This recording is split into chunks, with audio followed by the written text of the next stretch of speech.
આજના સમયમાં 26, 28, 30, 32 વર્ષ ઉપરના યુવાન દીકરા દીકરીઓ માતા પિતાની અને પોતાની ભારે મહત્વાકાંક્ષાને કારણે આજે કુંવારા બેઠા છે.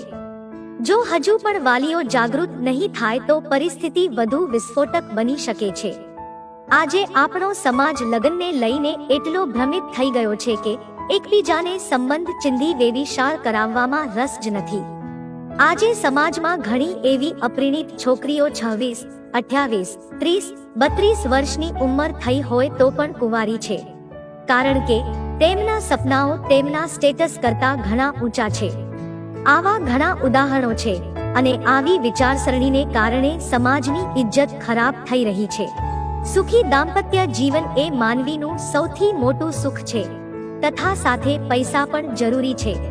પરંતુ પૈસાના કારણે સારા સંબંધોને નકારવા અમુક હદ સુધી ખોટું છે. વેવિશાળમાં પ્રથમ પ્રાથમિકતા સુખી સંસાર અને સારો પરિવાર હોવો જોઈએ. વધુ પૈસાની લાલસામાં સારા સંબંધોને નજરઅંદાજ કરવું ખોટું છે. એજ્યુકેટેડ હોનહાર દીકરો હશે અને જો દીકરીનો પણ સંપૂર્ણ સહકાર હશે તો સંપત્તિ ખરીદી શકાય છે, પણ ઊંચી અપેક્ષાઓ ખરીદી શકાતી નથી.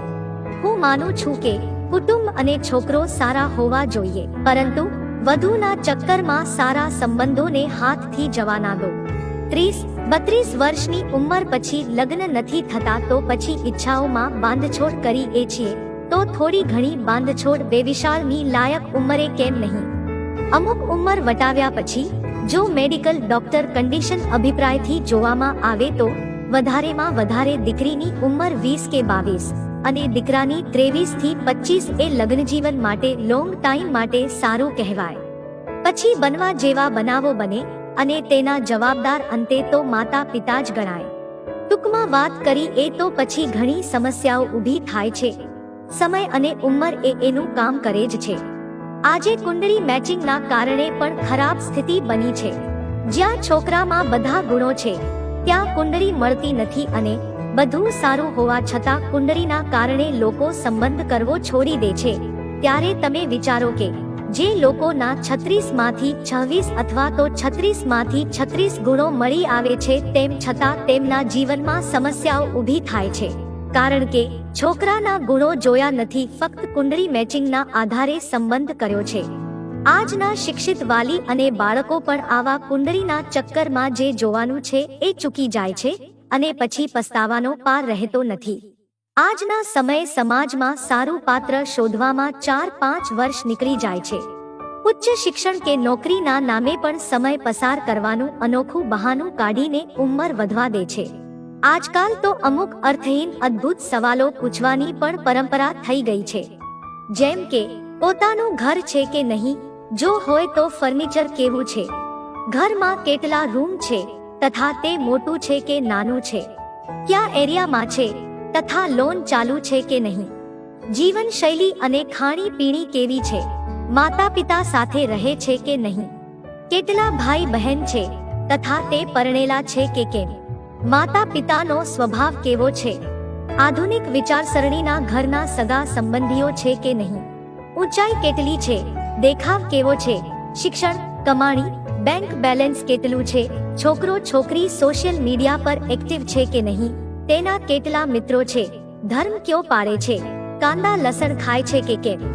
આ બધી પૂછપરછ પૂર્ણ થયા પછી પણ કેટલાક પ્રશ્નો પૂછવામાં અને સોશિયલ મીડિયા થકી વાત કરવામાં વધુ સમય પસાર કરે છે. આવી પરિસ્થિતિમાં ક્યારે 30-32 વર્ષની ઉંમરે પહોંચાઈ જવાય છે તે ખબર જ રહેતી નથી. ક્યાંક આવી બધી વિપદા સમાજમાં પેસી ગઈ છે જે બાળકોના સપનાને ચકનાચૂર કરી નાખે છે. એક સમય હતો જ્યારે પરિવારને જોઈને લગ્ન કરવામાં આવતા હતા. વૃદ્ધાવસ્થા સુધી લગ્નજીવન કશા પણ સમાધાન વગર પરસ્પર સન્માન ભાવ અને સમજૂતીથી દાયકાઓ સુધી નભતું હતું. સુખ દુઃખમાં પરસ્પર સાથ નિભાવતા સંબંધોમાં લાગણી હતી.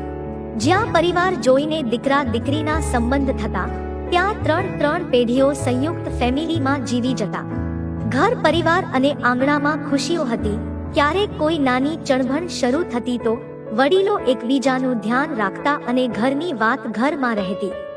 લગ્ન જીવન ખાટા મીઠા અનુભવોમાંથી પસાર થતું અને બંને એકબીજાની ઘડપણની લાકડી બની જતા, સાથે રહીને પુત્ર પૌત્રોમાં સંસ્કારના બીજ વાવતા.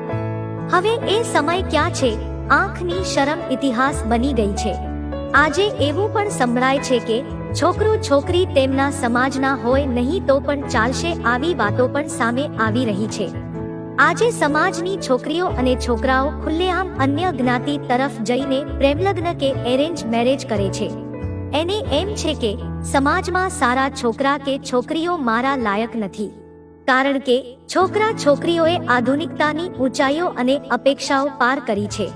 મારું તો એવું મંતવ્ય છે કે મિલકત, હોદ્દો, રૂપરંગ, ઊંચાઈ બધું જોવાની જગ્યા એ શિક્ષણ, પારિવારિક પોઝિશન, બંને પાત્રોની વિચારસરણી મળતી આવતી હોય અને પરિવાર શાંતિથી રહી શકે તેવી આવક હોય તો બાકીનું બધું ગૌણ રાખીને થોડી ઘણી બાંધછોડ કરીને યોગ્ય સમયે બાળકોને લગ્નજીવનમાં પરોવી દેવાનો સમય આવી ગયો છે.